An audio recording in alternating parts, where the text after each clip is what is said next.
नमस्कार, आप देख रहे हैं SBCN टाइम्स और मैं हूं आपके साथ मयंक शर्मा। आइए शुरुआत करते हैं आज की प्रमुख हेडलाइंस के साथ। संयुक्त मोर्चा के तत्वाधान में मनासा में कर्मचारियों ने 3 मुख्य मांगों को लेकर निकाली रैली, विधायक को सौंपा ज्ञापन। मुल्तानपुरा चौकी पुलिस ने पिकअप वाहन से 60 किलोग्राम अवैध डोडा चूरा किया बरामद, पिकअप में स्कीम लगाकर कर रहे थे तस्करी। नारायणगढ़ नगर में विधायक जगदीश देवड़ा ने 50,31,000 की ऑक्सीजन प्लांट का किया लोकार्पण, क्षेत्रवासियों को दी शुभकामनाएं। आइए अब रुख करते हैं मंदसौर की खबरों की तरफ। मंदसौर जिले में लंबी खींच के बाद विगत 2 दिनों से झमाझम बारिश का दौर जारी है। लगातार हो रही बारिश से जहां किसानों के चेहरे खिले हैं, वहीं दूसरी ओर आमजन को गर्मी और उमस से राहत मिली है। रविवार को भी शहर सहित जिले के अनेक स्थानों पर रिमझिम बारिश का दौर जारी रहा। वहीं शहर में रविवार दोपहर भी झमाझम बारिश हुई। इस बारिश से मौसम में ठंडक घुली है और आधे जुलाई तक गर्मी से परेशान लोगों को राहत मिली है। वहीं दूसरी ओर इस बारिश ने चिंता में पड़े किसानों की टेंशन भी काफी हद तक कम कर दी है। मौसम विभाग के अनुमान मुताबिक अब जिले में लगातार बारिश का दौर जारी रहेगा। आम लोगों ने सुकून भरी इस बारिश को लेकर इंद्र देवता का धन्यवाद दिया। और में अभी बारिश बहुत ज़ोरदार हो रही है, बहुत अच्छी बारिश हो रही है। किसान वास्तव में बहुत चिंतित थे, किसान घबरा चुके थे, फसल उनके सूखने की स्थिति में आ चुकी थी। अमृत तुल्य पानी की बरसात हो रही है और अभी बहुत शानदार बरसात हो रही है क्योंकि ये लंबे टाइम से वास्तव में बारिश की बहुत ज़्यादा इंतज़ार थे और ईश्वर का ऐसा कृपा हुआ कि बहुत ही शानदार बारिश हो रहा है। क्योंकि पानी का बिना सब कुछ व्यर्थ है, जल के बिना जीवन का कल्पना ही करना व्यर्थ है। और अभी देश जो है बहुत भयानक महामारी से गुजरा हुआ है। अभी राहत है, लेकिन पानी लेट आया, लेकिन देर से आया पर दुरुस्त आया। और इसी प्रकार से यदि बारिश होगा तो निश्चित रूप से खेत खलियान में फसल अच्छा होगा, खुशहाली आएगा, मंगलता आएगा और समृद्धिशाली बन सकते हैं। मंदसौर के वाईडी नगर थाने की मुल्तानपुरा चौकी पुलिस ने एक पिकअप वाहन से 60 किलोग्राम अवैध डोडा चूरा बरामद करने में सफलता हासिल की है। आरोपी पिकअप में स्कीम लगाकर अवैध मादक पदार्थ की तस्करी कर रहे थे। मंदसौर की थाना वाईडी नगर चौकी मुल्तानपुरा के द्वारा अवैध मादक पदार्थ तस्कर के विरुद्ध प्रभावी कार्रवाई करते हुए मौके से एक आरोपी तस्कर के से 5 प्लास्टिक के कट्टों से कुल 60 किलोग्राम अवैध मादक पदार्थ डोडा चूरा, जिसकी कीमत 1,20,000 रुपए एवं घटना में प्रयुक्त पिकअप वाहन क्रमांक MP 44 LA 1028 को भी मौके से जब्त करने में सफलता मिली है। मामले का खुलासा करते हुए रविवार को वाईडी नगर पुलिस ने बताया कि 24 जुलाई को जैकी मुल्तानपुरा को मुखबिर की सूचना मिली कि एक टाटा पिकअप वाहन से अवैध मादक पदार्थ का परिवहन करते हुए दलोदा से नागौर राजस्थान जा रहा है। सूचना की तस्दीक कर आवश्यक कार्रवाई हेतु मय फोर्स मुल्तानपुरा फंटे पर नाकाबंदी की गई। कुछ देर बाद सूचना के अनुरूप बताए हुए हुलिये के मुताबिक पिकअप वाहन आता दिखा, जिसे रोककर नाम पता पूछते ही अपना नाम मुश्ताक, पिता छोटू खान, उम्र 31 साल, निवासी मदरसा के पास, वार्ड नंबर 10, मारवाड़ मुंडवा नागौर राजस्थान का होना बताया। पिकअप वाहन की तलाशी लेने पर पीछे वाले हिस्से में 5 प्लास्टिक के कट्टों में भरे 60 किलोग्राम अवैध मादक पदार्थ डोडा चूरा बरामद किया। इसकी कीमत 1,20,000 रुपए बताई गई है। मुल्तानपुरा चौकी पुलिस ने डोडा चूरा को जब्त कर आरोपी के विरुद्ध NDPS एक्ट में प्रकरण दर्ज किया। मामले की विवेचना शुरू कर दी है। कल चौकी मुल्तानपुरा पर सवनी कार्यवाहक संतोष मुनिया को उनके विश्वसनीय मुखबिर ने सूचना दी कि मुश्ताक पिता छोटू खां तेली मुस्लिम समाज का है, जो नागौर जिले का रहने वाला है, मंदसौर अपनी पिकअप वाहन क्रमांक MP 44 LA 1028 से स्कीम में अवैध डोडा चूरा लेकर जाने वाला है। दलोदा तरफ से मुल्तानपुरा फंटे होती है और अजमेर नागौर जाएगा। मुखबिर सूचना पर विश्वास करते हुए NDPS एक्ट के तहत NDPS एक्ट के प्रावधानों को पालन करते हुए स्कीम से 60 किलो अवैध मादक पदार्थ डोडा चूरा जब्त किए। डोडा चूरा 60 किलो की कीमत करीब 1,20,000 रुपये है। अपराध कायम कर विवेचना में लिया गया। रविवार से पवित्र सावन माह की शुरुआत हो चुकी है। मध्य प्रदेश के मंदसौर में स्थित अष्टमुखी भगवान पशुपतिनाथ मंदिर में विशेष तैयारियां की गई है।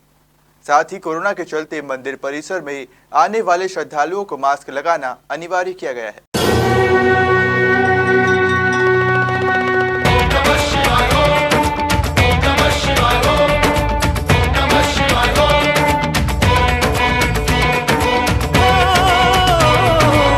शिव जी सत्य है, शिव जी सबके अंदर, शिव जी सत्य है, शिव जी सुंदर, शिव जी सबके अंदर। रविवार सुबह प्रातःकालीन आरती में भक्तगण पूरी श्रद्धा के साथ बाबा के दर्शन करने पहुंचे। भगवान महादेव की आराधना के सावन माह को देखते हुए पूरे मंदिर परिसर को विशेष तौर पर सजाया गया है। साथ ही गर्भगृह में भी साज सज्जा की गई है। सावन माह में दर्शन करने आने वाली भीड़ को देखते हुए मंदिर परिसर में सुरक्षा की दृष्टि से 41 कैमरे लगाए गए, जो हर हरकत पर नजर रखेंगे। वहीं कोरोना महामारी को देखते हुए मंदिर परिसर में श्रद्धालुओं को कोरोना प्रोटोकॉल का पालन करना अनिवार्य होगा। परिसर में भक्तों को मास्क लगाकर ही प्रवेश की अनुमति दी जाएगी। हालांकि गर्भगृह में अब भी प्रवेश पर प्रतिबंध जारी रहेगा। आपको बता दें कि मंदसौर में स्थित भगवान पशुपतिनाथ मंदिर में सावन माह में भक्तों की भारी भीड़ उमड़ती है। एक माह में ही 1 लाख से अधिक भक्त भगवान पशुपतिनाथ के दर्शन करने दूर दूर से आते हैं। बहुत अच्छा लग रहा है, फर्स्ट टाइम आए, सेकेंड फिर आएंगे अब कभी भी। आज अच्छा भी लग रहा है यहाँ पे देख के, सब जने देख के बहुत खुशी भी हो रही है। फिर उसके बाद में यहाँ पे फिर आने की भी इच्छा हो रही, बार बार यहाँ ही रहने की भी इच्छा हो रही है। बहुत अच्छा सारा मंदिर है, अंदर भी घूम के आए हम भगवान से। अच्छा ही प्रार्थना करना है। मुझे बहुत अच्छा लगा यहाँ पे दर्शन करके, मन को एकदम शांति मिल गई है। और आज सावन का पहला दिन भी स्टार्ट हो गया, तो हमें बहुत अच्छा लगा यहाँ पे दर्शन करके। आप भी आएगा जरूर। मंदसौर में रविवार को मध्य प्रदेश लोक सेवा आयोग की परीक्षा शहर के 10 केंद्रों पर आयोजित की गई। परीक्षा केंद्रों पर परीक्षार्थियों को कोविड-19 गाइडलाइन के तहत प्रवेश दिया गया। कोरोना संक्रमण के बाद पहली बार मध्य प्रदेश लोक सेवा आयोग की प्रारंभिक परीक्षा रविवार 25 जुलाई को हुई। इसके लिए मंदसौर में 10 स्थानों पर परीक्षा केंद्र बनाए गए, जहां अभ्यर्थियों को प्रवेश पत्र, साक्षात्कार पत्र के अलावा फोटो पहचान पत्र के माध्यम से प्रवेश दिया गया। वहीं जो अभ्यर्थी कोरोना संक्रमित थे, उनके लिए शहर के डाइट परिसर में परीक्षा केंद्र बनाया गया। परीक्षा में शामिल होने वाले विद्यार्थियों को मास्क और सैनिटाइजर की 50 ml की बोतल भी लेकर आना पड़ी। परीक्षा 2 पारी में हुई। पहली पारी सुबह 10 से 12 बजे तक, तो दूसरी पारी दोपहर 2:15 से शाम 4:15 तक पूरी हुई। परीक्षा हॉल में सोशल डिस्टेंसिंग का पालन किया जा सके, इसके लिए एक टेबल पर एक छात्र को बैठाया गया। साथ ही परीक्षा कक्ष में चेकिंग करने वाले पर्यवेक्षक को भी मास्क व हाथों में दस्ताने पहनना अनिवार्य रखा गया। मंदसौर में 10 परीक्षा केंद्र बनाए गए, जिनमें शासकीय नुतल school, boy higher secondary school, Rajiv Gandhi PG college, शासकीय higher secondary school Balaganj, Lal Bahadur Shastri शासकीय स्कूल मंदसौर, सरस्वती उच्चतर माध्यमिक विद्यालय मंदसौर, गर्ल्स कॉलेज मंदसौर सहित डाइट कॉलेज जैसे शहर के 10 शिक्षण संस्थानों को परीक्षा केंद्र बनाया गया। परीक्षा के बाद परीक्षार्थियों ने एग्जाम को लेकर अपनी मिली जुली प्रतिक्रिया दी। पेपर था, उम्मीद जैसी थी हमको बिल्कुल वैसा ही आया। काफ़ी 2-3 महीनों की जो पिछले 1.5 साल से जो मेहनत चल रही थी, शायद ऐसा लग रहा है कि इस बार सफल हो सकती है। 2 पेपर हुए, जो सुबह की शिफ्ट में वो भी बहुत अच्छा था, और ये सीसेट का पेपर ये तो बहुत ही प्यारा गया। अब देखते हैं, सब कुछ रिजल्ट के ऊपर निर्भर करेगा। बहुत ही मतलब लगभग सभी जो है कोरोना के जो निर्देश उन सबका पालन करते हुए दिखाई दिए वहाँ पे। और पहली बार ऐसा अनुभव था, क्योंकि पहले तो कभी ऐसा अनुभव हुआ नहीं, तो अच्छा था। और विद्यालय प्रशासन की जो विद्यालय शासन की जो अच्छी थी, सुविधाएं भी सब बढ़िया थी, उस हिसाब से सैनिटाइजर, मास्क वगैरह सब था, और बढ़िया अच्छे तरीके से एग्ज़ाम। हाँ, इस बार का सिलेबस बहुत टफ था, चेंज हो गया था सिलेबस, क्योंकि पिछली बार में जो इजी पेपर आया था उससे इस बार बहुत टफ था। क्योंकि इस बार लोगों ने कट ऑफ भी बहुत ज़्यादा जाएगा ऐसा मानना है, क्योंकि इस बार 3.5 लाख लोगों ने एग्ज़ाम दी है, तो इसकी वजह से शायद कट ऑफ भी ज़्यादा जा सकता है इसका। और 250 सीट है, 250 सीट है MPPSC की। तो सेकंड पेपर तो अच्छा था, लेकिन फर्स्ट वाला बहुत ज़्यादा टफ था, क्योंकि सिलेबस चेंजेस हुआ था इस बार। हाँ, नज़र आई, बहुत अलग था। सबके पास सैनिटाइजर था, पानी की बोतल थी, सबने मास्क लगाया हुआ था, किसी ने नहीं उतारा था मास्क, और व्यवस्था अच्छी थी। बढ़िया रहा सर, अच्छा रहा पेपर, मतलब moderate to easy to moderate था, ऐसा पेपर आया था सर। क्लासरूम सर बहुत अच्छे थे, लगभग यूँ जैसे कि हमारी क्लास में 30 स्टूडेंट थे टोटल, तो उसमें से 24 स्टूडेंट आए थे, तो एवरेज 6 to 7 स्टूडेंट पर क्लास में एब्सेंट रहे। मतलब हम यूँ मान सकते हैं कि 10% स्टूडेंट नहीं आए बारिश और किसी ऐसे प्राकृतिक आपदाओं के कारण। और जो भी लड़के थे स्टूडेंट ने और सभी शिक्षकों ने मास्क लगा रखे थे, सैनिटाइजर की बोतल कंपलसरी थी, और वैक्सीनेशन भी कंपलसरी था सर। स्टेट लेवल का था थोड़ा सा, और क्या है पेपर कोविड का तो ऐसा कोई प्रॉब्लम नहीं हुआ इसमें, कि सारी चीज़ें फैसिलिटी अगर सब सारी चीज़ें अच्छी थी इसमें, ऐसा कोई ऐसा दिखने का लगा नहीं है कि कोरोना का कहीं प्रकोप वगैरह कुछ है, तो ऐसा कोई दिक्कत नहीं थी इसमें। क्वेश्चन वगैरह MP वगैरह के कम आए हैं, और जो नए टॉपिक ऐड किए हैं उसके ज़्यादा क्वेश्चन आए हैं। हो सकता है क्या ना, चांस है 70+ के मेरे से। आज एग्ज़ाम MPPSC 2020 की एग्ज़ाम जो 3 दिन से पेंडिंग थी आज हो पाई है, उसके लिए हमें अच्छा लगा। व्यवस्था बिल्कुल MPPSC आयोग ने जो भी व्यवस्था करी थी बिल्कुल विद्यार्थियों को ध्यान में कोविड कोरोना काल को पालन करते हुए रखी थी और पेपर का लेवल मीडियम था। इस बार MPPSC ने MP के ज़्यादा क्वेश्चन किए हैं और पेपर अच्छा था और ये राज्यपाल वगैरह के आए हैं क्वेश्चन और ये सेकंड पेपर भी अच्छा इजी था। इसमें बहुत सारे क्वेश्चन पूछे हैं जो इजी बने। मैथ्स थी, रीजनिंग थी और इंग्लिश भी काफ़ी थी। इस बार अच्छा था, दूरी 2 गज की दूरी थी, मास्क थे। गरुड़ नगर सहित संपूर्ण क्षेत्र में अच्छी वर्षा की कामना को लेकर रविवार को नगर बंद रखकर उज्जैनी मनाई गई। सुबह से ही पूरा नगर बंद रहा। घास भैरू उत्सव समिति द्वारा नगर की चारों दिशाओं में विद्यमान देवी देवताओं की पूजा अर्चना की गई। पूरे नगर में बैलजोड़ी से भैरू जी को पूरे नगर का सवा चक्कर कराया गया। घास भैरू नगर भ्रमण के दौरान नगर में जगह जगह भैरू महाराज की पूजा अर्चना की गई तथा भैरू जी महाराज एवं भगवान इंद्रदेव से नगर सहित संपूर्ण क्षेत्र में अच्छी वर्षा की कामना की गई। उल्लेखनीय है कि नगर क्षेत्र में अल्प वर्षा की स्थिति को लेकर किसान, व्यापारी, आमजन सब काफी चिंतित थे। अच्छी वर्षा की कामना को लेकर नगर में विभिन्न प्रकार के टोने टोटके पूजा आराधना का दौर जारी था। गुरुवार से रविवार तक नगर क्षेत्र में इंद्रदेव जमकर बरसे, चारों ओर पानी ही पानी हो गया। आसपास क्षेत्र के सभी नदी नाले उफान पर आ गए। उल्लेखनीय है कि घास भैरू उत्सव समिति द्वारा पूर्व से ही रविवार को अच्छी वर्षा की कामना को लेकर नगर में अनाउंस करा दिया गया था। घास भैरू उत्सव समिति के निर्णय अनुसार रविवार को पूरा नगर बंद रहा। क्षत्रिय खाती समाज की महिलाओं ने अच्छी वर्षा के लिए निरंतर टोने टोटके, भजन कीर्तन, आराधना की जा रही थी। वहीं नगर के विभिन्न मंदिरों पर अच्छी वर्षा की कामना को लेकर भजन कीर्तन किए जा रहे हैं।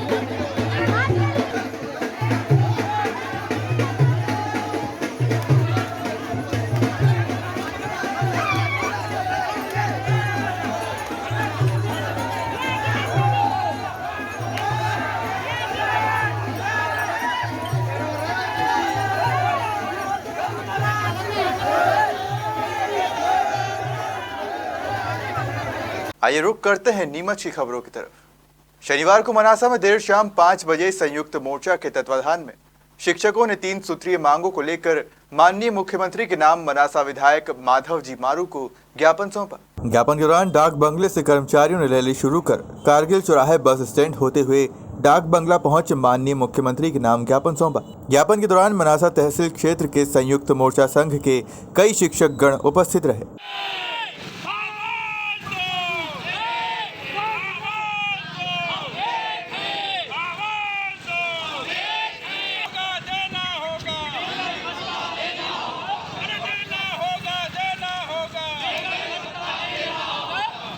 अधिकारी कर्मचारी संयुक्त मोर्चा द्वारा ये संयुक्त रूप से रैली निकाली गई है, जिसमें हमारी 3 मुख्य मांगे हैं। सबसे पहले जो हमारा इंक्रीमेंट है 1 जुलाई 2020 और 1 जुलाई 2021 से नहीं लगाया, उसको तत्काल लगाया जाए। और हमारा डीए है जो 1 जुलाई 2019 से बाकी है 5% वो, और केंद्र का जो 28% हो गया है उसके समान डीए सभी को दिया जाए। और तीसरा है जो सालों से जो कर्मोन्नति की प्रक्रिया रुकी हुई है कर्मचारियों की, उससे तत्काल पदोन्नति लागू की जाए। आगे 29 तारीख को 1 दिवसीय हड़ताल है, उसके बाद आगे से जैसे भी निर्देश होंगे उसके आगे की लड़ाई फिर जारी रहेगी। राज्य सेवा एवं वन सेवा प्रारंभिक परीक्षा 2020 रविवार को जिला मुख्यालय पर 1961 छात्रों के लिए 5 केंद्रों पर 2 सत्रों में आयोजित हुई। इस दौरान कोविड-19 प्रोटोकॉल का पालन करते हुए छात्रों को प्रवेश दिया गया। सभी छात्रों का टेम्परेचर चेक किया गया और मास्क लगे होने पर ही परीक्षा में छात्रों को प्रवेश दिया गया। नीमच में सीताराम जाजू कन्या महाविद्यालय, स्वामी विवेकानंद शासकीय महाविद्यालय, उत्कृष्ट उच्चतर माध्यमिक विद्यालय, शासकीय बालक उच्चतर माध्यमिक विद्यालय क्रमांक 2, नीमच व महारानी लक्ष्मीबाई शासकीय कन्या उच्चतर माध्यमिक विद्यालय नीमच नगर को परीक्षा केंद्र बनाया गया था। इनमें से 4 केंद्रों पर छात्रों ने परीक्षाएं दी। शासकीय कन्या उच्चतर माध्यमिक विद्यालय परीक्षा केंद्र को आइसोलेशन केंद्र बनाया गया था। अगर कोई छात्र बीमार हो या कोरोना संक्रमित होने पर उसके लिए आइसोलेशन वार्ड में परीक्षा देने की व्यवस्था की गई। हालांकि नीमच में ऐसा कोई भी परीक्षार्थी नहीं पाया गया। क्रमांक 2 स्कूल के प्राचार्य ज्ञानवर्धन सिंह ने बताया कि क्रमांक 2 स्कूल केंद्र पर 500 विद्यार्थी पंजीबद्ध थे, जिसमें से प्रथम चरण में 370 छात्र उपस्थित रहे थे। देखिए, मध्य प्रदेश की पीएससी की जो एग्ज़ाम चल रही है अभी प्री की, इसमें कलेक्टर महोदय के द्वारा जो उड़नदस्ते का एक गठन किया गया था दल का, जिसके तहत सभी जितने भी सेंटर से 25 सेंटर का निरीक्षण चल रहा है। यहाँ कोविड प्रोटोकॉल के तहत जो भी पालन किया गया सुबह उसका देखा गया। अभी वर्तमान में परीक्षा में किसी प्रकार की अव्यवस्था न हो वो जांच। मध्य प्रदेश लोक सेवा आयोग की पीएससी की जो परीक्षा है, जिसमें फॉरेस्ट की परीक्षा भी शामिल है, दोनों संयुक्त रूप से परीक्षाएं आयोजित हो रही है। इस केंद्र पर 500 विद्यार्थी पंजीकृत हैं, जिसमें से प्रथम चरण की जो परीक्षा हुई थी उसमें 370 परीक्षार्थी उपस्थित रहे थे। 130 परीक्षार्थी अनुपस्थित रहे हैं। फर्स्ट फेज़ की जो एग्ज़ाम हुई है, अब सेकंड चरण की परीक्षा भी शुरू होने वाली है। विद्यालय की ओर से जो परीक्षार्थी आए हैं उनको जो व्यवस्था की गई है, एक तो ये था कि अभी कोविड के जो सबसे महत्वपूर्ण बिंदु है उसके अकॉर्डिंग हमने पूरी व्यवस्था की है, जिसमें बच्चों का स्क्रीनिंग, साथ ही साथ उनका स्क्रीनिंग के साथ सैनिटाइज़र से हाथ धुलवाने की ये प्रक्रिया एक अलग तरीके से की गई है। साथ ही साथ प्रत्येक कमरे में कोविड के जो नाम्स हैं उसके अकॉर्डिंग हमने काफ़ी कम संख्या में बच्चे बिठाए हैं। लगभग 50% के आसपास बच्चों की उपस्थिति एक कमरे में रखी गई है। हाँ, आयोग के निर्देश के अनुसार आइसोलेशन वार्ड बनाया जाना था, और उसमें यह था कि यदि कोई सस्पेक्टेड केस आता है तो ऐसी स्थिति में उसको अलग बैठाया जाए, लेकिन उसकी स्थिति अभी ऐसी फर्स्ट फेज तक तो निर्मित नहीं हुई है कि जिसको कोई परेशानी हो। और बच्चों के लिए जो सामग्री लेके आते हैं उनके लिए जो भी कैंडिडेट हैं उनके लिए लॉकर की व्यवस्था पृथक की गई है, पुरुष की और महिला की। मेन परीक्षा तो 4 सेंटर पर ही आयोजित हो रही है, और एक कोविड का अलग से सेंटर प्रशासन द्वारा निर्धारित किया गया है। जो बच्चा RT-PCR की रिपोर्ट लेके आता है और यदि वो पॉजिटिव होता है तो उसके लिए अलग से एक सेंटर बनाया गया है। इसमें 1961 छात्र पंजीकृत हैं 4 केंद्रों पर, और उसमें से उपस्थिति तो प्रशासनिक कार्यालय से ही मिल पाएगी। नारायणगढ़ नगर में ऑक्सीजन प्लांट का लोकार्पण प्रदेश के वित्त मंत्री और मल्हारगढ़ विधायक जगदीश देवड़ा ने किया।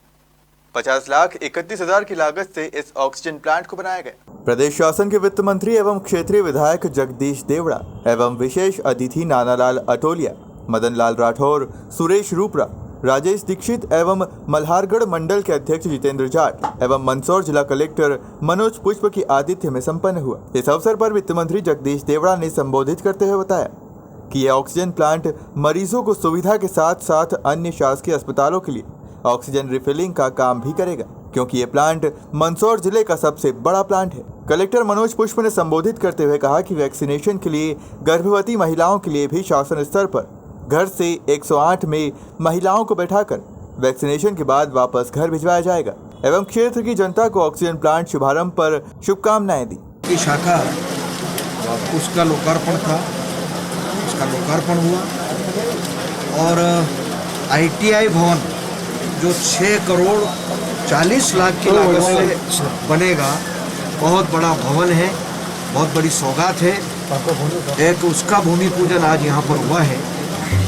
और ऑक्सीजन प्लांट जो कि विश्व की बहुत बड़ी समस्या और संकट कोरोना का, उससे उसके उपाय की दृष्टि से पूरे मंदसौर ज़िले में मुझे लगता है कि 6 ऑक्सीजन प्लांट के लोकार्पण हो चुके हैं। आज यहाँ पर भी करीब 55 लाख की लागत से ये विधायक निधि से उपलब्ध करवाई थी, जिसका आज यहाँ पर हमारे पार्टी के जिला अध्यक्ष, हमारे मंडल अध्यक्ष और जिला पंचायत अध्यक्ष प्रियंका जी और हमारे सभी मंडलों के अध्यक्ष, सभी पदाधिकारी, वरिष्ठ लोग, सभी की उपस्थिति में आज यहाँ पर इसका लोकार्पण हुआ है। और प्रदेश के यशस्वी मुख्यमंत्री जी के हम आभारी हैं कि मल्हारगढ़ विधानसभा क्षेत्र में जितनी भी सौगातें दी है, उनके आशीर्वाद से, उनके मार्गदर्शन में, उनकी बड़ी कृपा इस विधानसभा क्षेत्र पर रही है। मैं निश्चित रूप से इस अवसर पर उनको बहुत बहुत बधाई और शुभकामनाएं देना चाहता हूं, उनको धन्यवाद देना चाहता हूं। पूरे विधानसभा क्षेत्र की ओर से हम उनके आभारी हैं और आज ये सब कार्यक्रम इसी निमित्त हो गए हैं। हम तो भगवान से प्रार्थना करेंगे, इसी निमित्त हमने इसका लोकार्पण किया है। नहीं, मुझे लगता कोई स्पेसिफिक अगर कोई अधिकारी के बारे में अगर आप बताएंगे तो निश्चित रूप से उनके खिलाफ आज हमारे जो है माननीय मंत्री जी जगदीश जी देवड़ा वित्त मंत्री जी के द्वारा ऑक्सीजन प्लांट का नारायणगढ़ में लोकार्पण किया गया। ये जो है ज़िले का एकमात्र ऑक्सीजन प्लांट है जिसमें जो है रिफिलिंग सिस्टम भी है और इसकी क्षमता भी जो है बाकी जो 4 ऑक्सीजन प्लांट है उनकी तुलना में ज़्यादा है। इसकी क्षमता जो है 300 लीटर प्रति मिनट ऑक्सीजन जनरेट करने की क्षमता है और साथ ही जो है हमारे यहाँ जो है सेंट्रल लाइन ऑक्सीजन भी है। 10 बेड पे अभी सेंट्रल लाइन ऑक्सीजन है, विभाग द्वारा 10 बेड की ओर स्वीकृत कर ली गई है तथा 10 बेड की ओर ऑक्सीजन सेंट्रल लाइन ऑक्सीजन जो है माननीय वित्त मंत्री द्वारा विधायक निधि से अस्पताल नारायणगढ़ को दी गई है। तो वो इस अस्पताल के पूरे 30 बेड पूरे जो है ऑक्सीजनेटेड बेड हो चुके हैं। मध्य प्रदेश पंचायत एवं ग्रामीण विकास संयुक्त मोर्चा की अनिश्चितकालीन कलमबंद कार्यालय हड़ताल 22 जुलाई 2021 से शुरू हुई, जो कि तीसरे दिन भी जारी रही। तस्वीरें मल्हारगढ़ जनपद पंचायत कार्यालय के बाहर की है, जहां जनपद की सभी पंचायत कर्मी अपनी मांगों को लेकर हड़ताल कर रहे हैं। संगठन का कहना है कि जब तक उनकी मांगे नहीं मानी जाती तब तक अनिश्चितकालीन कलमबंद कार्यालय हड़ताल जारी रहेगी। संयुक्त मोर्चा अंतर्गत हमारे 18 संगठन 22 तारीख से अनिश्चितकालीन हड़ताल पे।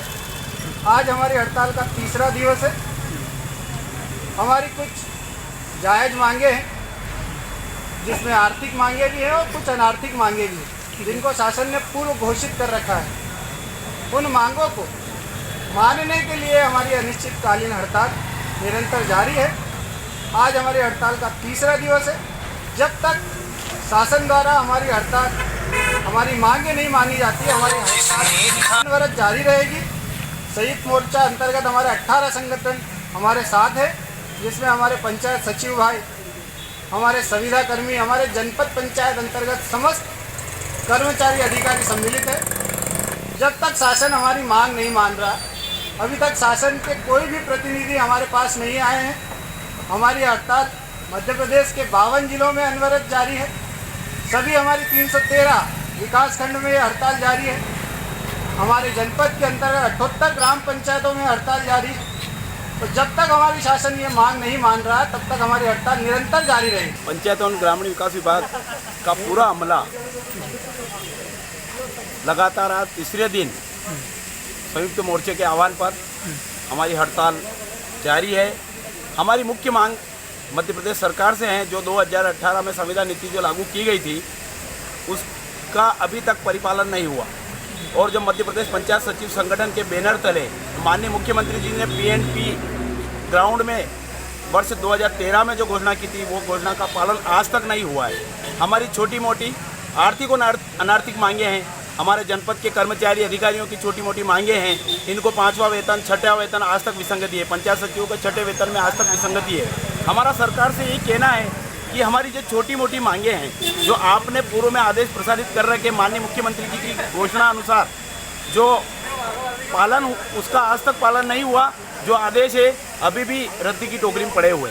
तो मेरा शासन और प्रशासन से ही निवेदन है कि हमारी जो संयुक्त मोर्चे की 18 संगठनों की हमें जो मांगे हैं, वो मांग आप अविलंब पूरी करें। जहाँ तक हमारी मांगे पूरी नहीं होगी, वहाँ तक हड़ताल अनवरत जारी है और जारी रहेगी। फिलहाल खबरों में सिर्फ इतना ही। आप बने रहिए SBCN टाइम्स के साथ। नमस्कार।